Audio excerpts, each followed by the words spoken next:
Well, let's move on now to other stories in Abuja, where Nigerians are being challenged to engage more with aspiring lawmakers during the forthcoming general election campaigns. Civil society groups believe creating performance thresholds for legislators and the parliament in subsequent assemblies will further strengthen democracy. Correspondent Joke Adisa has more. In a democracy, the legislature is constitutionally mandated to fulfill three core functions. These are representation, lawmaking, and oversight. In almost 3 years, a number of legislators in the National Assembly are yet to sponsor bills or motions. They have come under severe criticism from the members of the public. Many key actors are also convinced that if oversight functions are effectively carried out, Nigeria will be the better for it. Speaker Femi Gbajabiamila believes bills and motions are not the only yardstick to measure the performance of a lawmaker.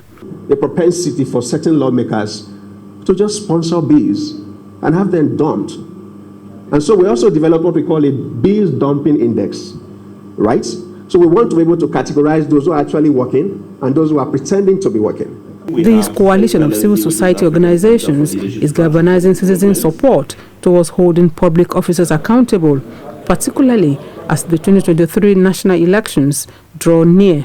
We are optimistic that such collaboration can happen, as is the case with the open government partnerships in Nigeria, where state and non-state actors are actively joining forces together to advance good governance and effective service delivery.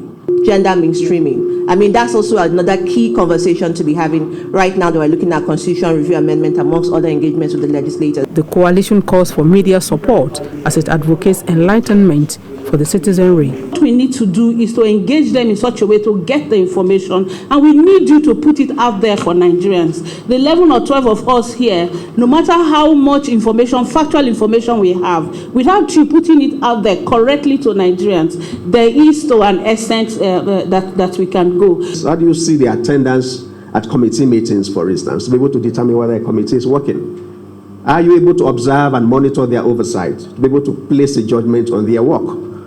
How do you determine the delivery of constituency projects for you to make a valid judgment of performance?